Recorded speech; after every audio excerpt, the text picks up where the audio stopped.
قصتنا النهاردة يا جماعة قصة حقيقية واقعية، بنحكيها ليكم للعبرة والتعلم، وطبعا في انتظار نصايحكم لشخصيات القصة.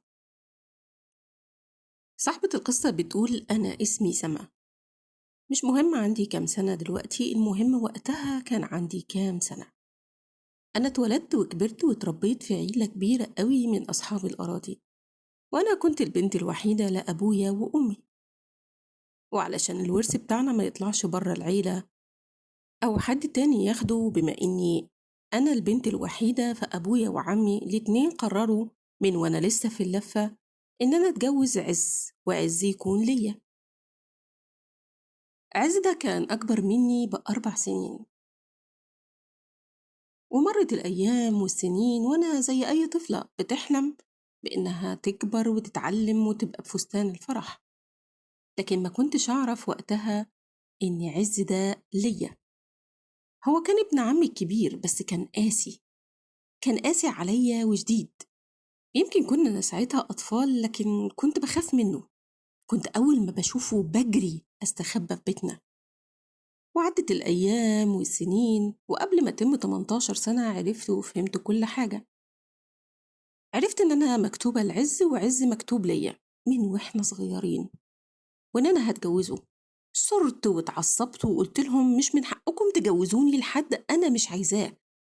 أنا كنت شاطرة في الدراسة قوي، وكنت كل سنة بطلع من الأوائل، فحرام أضيع كل ده في إن أنا أتجوز وأقعد في البيت. علشان إيه؟ علشان أنتوا خايفين على الورث. كان نفسي يوافقوا على رغبتي، قطعتهم وخصمتهم يمكن يوافقوا، لكن برضو كان قرارهم خلاص واخدينه من زمان، من زمان قوي. وأول ما تميت ال18 كانوا بيجهزوا لفرحي أنا وعز. كنت بحاول معاهم مرة واتنين وتلاتة و10، لكنهم كانوا بيرفضوا. كل مرة أحاول أتكلم مع ماما كانت بتبقى مستسلمة، مفيش في إيديها أي حاجة تعملها، وبابا كان خلاص واخد القرار، وكان شديد قوي وعصبي. كنت أصلا بخاف أروح أتكلم معاه، وبعد محاولات كتير قوي ويوم فرحي قررت أهرب. وفعلا هو ده اللي عملته.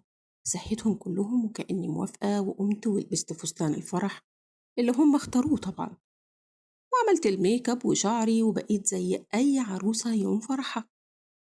وأول ما جات الفرصة طلعت أجري في الشوارع. ما كنتش عارفة أنا رايحة فين ولا هروح فين، لكن كل اللي أنا عارفاه إن أنا أتخلص من الجوازة دي. أنا مش عايزاها، عايزة أكمل تعليمي زي الحلم اللي أنا كان نفسي أعمله من زمان قوي. ودخلت بيت واستخبيت فيه، وفضلت أطلع على السلالم جري لحد ما وقفت قدام شقة. معرفش مين اللي هيفتح لي، لكن من خوفي خبطت، واللي فتح لي كان شاب طويل وعريض ووسيم قوي. هو كان واقف مبلم. مين اللي بتخبط على بابه السعادي وكمان واقفة بفستان الفرح؟ وقبل ما يتكلم أو يقول أي حاجة كنت بزقه لجوه الشقة وبدخل وبقفل الباب، وأنا بقول له بكل ترجي: أرجوك، أرجوك خبيني، أنا خايفة. أهلي بيجروا ورايا وأنا مش عايزاهم يلاقوني. خبيني وهمشي على طول أول ما يبطلوا يدوروا عليا، أرجوك. وكانت دموعي مالية وشي وحالتي غريبة قوي. وهو قبل ما يرد عليا أو يعمل أي حاجة كان فعلا سامع باب الشقة بتاعته خبط شديد عليه. وقتها أخدني وخباني في أوضة النوم بتاعته وقفل الباب عليا، وأنا وقفت أتصنت من وراه وأسمع هو فعلا أهلي اللي جم بيدوروا عليا ولا مين.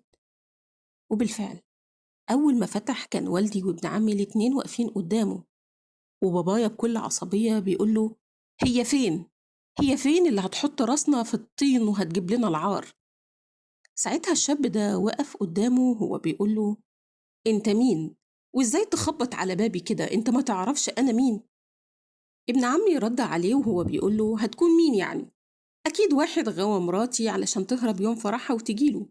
انا هوديك في داهية. والحوار طال ما بينهم، والشخص اللي انا خبطت على بيته واستنجدت بيه رد عليه وهو بيقوله: لا، انا اللي هوديك في داهية، علشان انتم مش عارفين انتم بتخبطوا على بيت مين، وكمان بتتهموني في شرفي.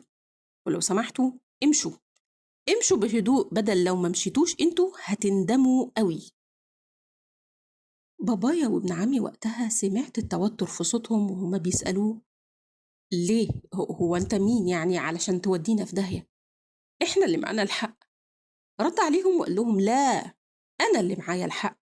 لما تكونوا بتخبطوا على بيت النقيب محسن يبقى أنتوا مش عارفين أنتوا بتعملوا إيه. وقتها اتوتروا وخافوا وقلقوا جدا وأخدوا بعضيهم ومشيوا. وهو دخل عليا الأوضة لقاني واقفة ورا الباب وخايفة ومرعوبة ومنهارة من العياط. وقتها جاب لي كوباية مية وهداني وبدأ يسمع حكايتي اللي حكيتها له من أولها لآخرها. وقلت له قد إيه أنا نفسي أكمل تعليمي وما كانش قدامي حل تاني غير إن أنا أهرب، وبالأخص إن أنا لو كنت اتجوزت عز ابن عمي كان هيقعدني في البيت ومش هيخليني أكمل تعليمي، لأن هو في نظره البنت ليها بيتها وبس، ملهاش إن هي تتعلم. وفي نص الكلام سألته: هو أنت فعلا نقيب؟ رد عليا وقال لي: أيوة، أنا فعلا نقيب في الشرطة. وبعد ما شاف حالتي وقد إيه أنا متوترة قال لي بكل هدوء: بص يا بنت الناس، أنا سمعت حكايتك، وبعد ما شفت باباكي وابن عمك أنا مصدقك، لكن اللي انت عملتيه ده غلط جدا. أنا هديلك فرصة النهاردة باتي هنا لحد ما تقرري هتعملي إيه، ويا ريت يا ريت تحاولي ترجعي بيتك، وفي الآخر انت حرة في اللي هتعمليه. ووقتها سابني ومشي علشان يروح شغله، وأنا بيت في البيت بتاعه كنت خايفة وقلقانة ومتوترة، لكن كان باين قد إيه هو شخص شهم وجدع وبيحافظ على بنات الناس. وتاني يوم جه وشافني قاعدة وأنا بشكره وبقول له: أنا بشكرك جدا على اللي أنت عملته معايا امبارح، وأنا فعلا حاولت أتواصل مع أصحابي، لكن للأسف أهلي بيحاولوا يدوروا عليا وحالفين إن أول ما يشوفوني هيجوزوني ابن عمي، فأنا مش عارفة لو كنت هتقل عليك ولا لأ، بس أنت بالنسبة لي طوق النجاة. ممكن أقعد بس هنا يومين لحد ما يبطلوا يدوروا عليا وأقدر ساعتها أقدم في الكلية؟ سكت شوية وبعد كده وافق. وفعلا أغلب وقته كان بيقعد في الشغل وبيرجع بس على النوم عشان يديني مساحتي في شقته اللي أنا اقتحمتها. وبعد أسبوع جه ولقاني منهارة من العياط، وحاول يهديني ويسألني ويعرف مالي وإيه اللي حصل وليه أنا منهارة بالشكل ده في العياط. وقتها قلت له إني أهلي خلاص قرروا إن أنا ما اتجوزش عز، لكن قرروا إن هم لو شافوني في أي حتة هيتخلصوا مني، إني بالنسبة لهم جبت لهم العار، جبت العار للعيلة. وإحنا في بلدنا البنت اللي بتمشي أم فرحها دي أكيد فيها حاجة، أكيد عملت حاجة غلط. علشان كده هم مستنيني أقدم في الكلية أو يسمعوا اسمي في أي حتة وهيجوا وقتها يتخلصوا مني.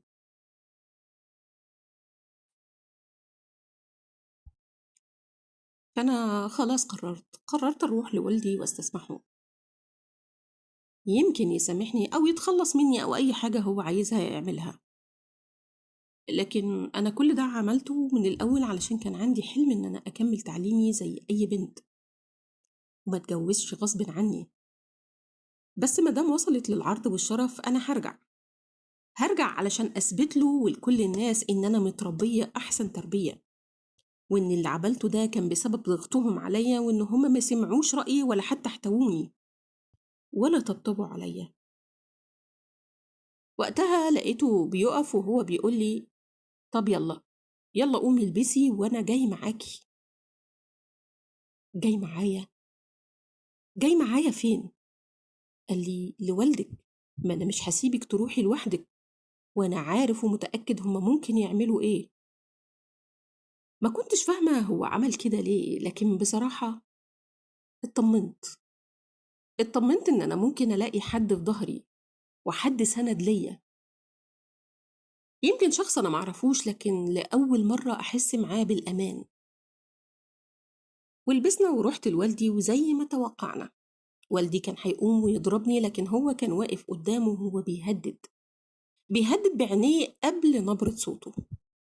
وبعد حديث طويل قوي ما بينهم وهو بيفهم والدي قد إيه هو غلطان في اللي عمله، والمفروض إن أنا بنته يحتويني ويطبطب عليا ويكون هو الأمان ليا، مش هدور على الأمان بره، ومادام أنا شاطرة في المدرسة، ليه ما يسيبنيش أكمل تعليمي ويبقى فخور بيا؟ ليه شايف إن الأرض والورث أهم من بنته؟ وبعد كل ده والدي ما كانش مقتنع، لحد ما محسن قال له حاجة غريبة قوي،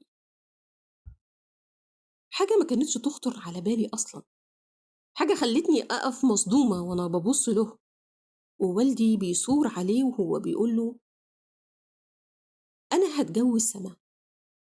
سما؟ سما مين اللي تتجوزها؟ أنت جاي تديني درس في الأخلاق وتقولي المفروض أقف جنب بنتك وأنت عايز تتجوزها؟ يبقى فعلا الكلام اللي اتقال صح، وإنها هي كانت ماشية معاك. ساعتها رد عليه وقال له أنا ما اسمحلكش تجيب سيرتي ولا سيرة بنتك، لأن أنت واضح إن أنت مش عارف أنت ربيت بنتك إزاي، لكن أنا هتجوزها. هتجوزها علشان هساعدها تحقق حلمها، لأني أنا عارف ومتأكد إن هي لو فضلت هنا الله أعلم أنت هتعمل فيها إيه، ووقتها مش هتصون الأمانة اللي ربنا اداها لك، لكن أنا ربنا بعتها لي علشان أحميها، وأنا قررت أحميها، وأحسن لك يا تجوزها لي بمزاجك يا غصب عنك. وقتها والدي خاف من نبرته في التهديد، وبالأخص إن والدي دور وعرف كل حاجة عنه زي ما محسن عمل وعرف كل حاجة عن والدي.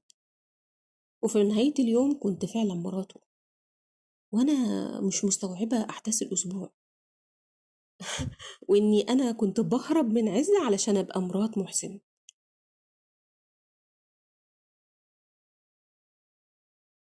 وأول ما روحنا البيت لقيته بيقعدني وبيقول لي يمكن أنتي تستغربي، أنا نفسي مستغرب نفسي، لكن جوازنا ده هيفضل على الورق وبس لحد ما تحققي حلمك وتدرسي الكلية اللي انتي عايزاها وتتخرجي وتشتغلي وتقفي على رجليكي، ووقتها كل واحد مننا هيروح في طريقه.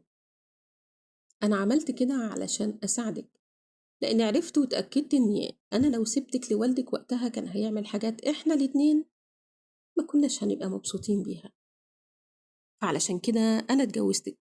وفعلا نفذ وعده وكان قد القول، هو كان فعلا زي أخويا في بيت واحد. كنت أنا بحاول أرد له الجميل على قد ما أقدر، بعمل له الأكل وبجهز له لبسه وبعمل كل حاجة، وهو كان شايلني من على الأرض شيل. كان بيساعدني في الدراسة وإن أنا أروح أقدم ورق، ولو حاجة وقفت قدامي كان بيساعدني إن أنا أخلصها. وعدت ال4 سنين، وخلال السنين دي أنا كنت عرفته، لا لا أنا كنت حفظته، وبصراحة كده أنا كمان كنت حبيته قوي، واتمنيت إن السنين بتاعت الدراسة دي ما تخلصش، أحسن في نهايتها يجي ويطلقني. كنت خايفة، كنت خايفة من اللحظة دي، لأن فعلا كان هو طوق النجاة، كان هو الحبيب، كان هو الصديق. كان أوقات كتير وهو راجع من الشغل وهو تعبان وشايل هموم الدنيا يلاقيني بس زعلانة ومتضايقة علشان يمكن جبت درجة وحشة. كان بيعمل حاجات غريبة قوي، كان بياخدني ويفسحني ويخرجني علشان ما زعلش، ورغم تعبه كان بيعاملني كأنه بنته مش مراته ولا واحدة بيساعدها. وبعد ما خلصت الجامعة ونجحت بتقدير عالي الحمد لله بدأت أدور على شغل. كان لازم أقعد معاه القعدة دي، القعدة اللي بسببها هيتغير مسار حياتي كلها، يا إما هيبقى المسار اللي أنا نفسي أعيشه، يا إما هتبقى بداية جديدة مختلفة أنا معرفش هنوصل منها لفين. وقعدنا وأنا بقول له حقيقي حقيقي يا محسن أنا بشكرك جدا، بشكرك على كل حاجة أنت عملتها لي، على كل مساعدتك ليا. اللي وصلت له أنا النهاردة كان نتيجة مساعدتك، أنا نتيجتي طلعت والحمد لله نجحت وبتقدير، وكل ده بسببك. الفضل فعلا يرجع ليك، يرجع ليك أنت يا محسن. أنا جاية النهاردة عشان أخليك تخلي مسؤوليتك عني وعن إن أنت تبقى حمايتي، وإن أنت تكون شايل شيلتي وأنت ملكش فيها أي ذنب. ولو عايزنا ننفصل ده من حقك، لأن أنت كمان من حقك تعيش وتبقى ليك حياة تانية، وأي قرار أنت هتاخده أنا هوافق عليه، لأن أنت دينك عليا كبير قوي يا محسن. سكت، سكت وأنا بتمنى وهو بيقول لي لا إحنا هنفضل، لكن هو سكت، وسكوته طال قوي. خفت وقلقت وتوترت. وقتها حسيت إن هو فعلا هيطلقني، بس بيحاول يشوف المقدمة المناسبة علشان يقولي. لكن رد عليا وهو بياخد نفس عميق قوي وبيقولي: حياة. حياة إيه يا سما اللي هشوفها بعيد عنك؟ انتي حياتي يا سما. آه، من أول لحظة شفتك فيها على بابي وشفتك بفستان الفرح وانتي خايفة ومتوترة، شفتك عروستي مش عروسة حد تاني. ولما خبيتك وعرفت حكايتك اتمسكت بيكي أكتر. يمكن وقتها كانت من باب الشهامة والجدعنة، لكن مع الأيام عرفت إن ربنا خلاكي تسيبي كل البيوت وكل الشقق عشان تخبطي على بابي، علشان انتي مكتوبة لي وأنا كمان مكتوب لك. حبيتك من أول لحظة شفتك فيها يا سما، وكنت بحاول أنكر الشعور ده، لكن في اللحظة دي أنا بعلنها قدامك، بعلنها وبقولك إن انتي سمايا، سمايا اللي مضللة عليا حياتي. انتي الوحيدة اللي كنت بتكلم معاكي بسلاسة وهدوء من غير حتى ما أفكر أو أحسب كلامي وانتي هتقولي عليا إيه. اتغيرت علشانك، بقيت بحب أخرج وأتفسح علشان بس أشوف ضحكتك وأشوفك قد إيه مبسوطة. عشت معاكي حاجات أنا ما عشتهاش طول حياتي. على إيدك انتي يا سما عرفت يعني إيه الحب الحقيقي، عرفت يعني إيه أكون راجل في عيون واحدة، وانتي كنت ست الستات في عيوني. وبتمنى إن انتي تفضلي مراتي، بس مراتي بجد، بحق وحقيقي، مش على الورق. يمكن كان هدفنا من الجوازة دي إن انتي تتخرجي وأنا هفضل جنبك لحد ما تخلصي كل أحلامك، لكن نفسي أكون جنبك وأنا فعلا جوزك. رديت عليه وقلت له: وأنا مش عايزة أنفصل عنك.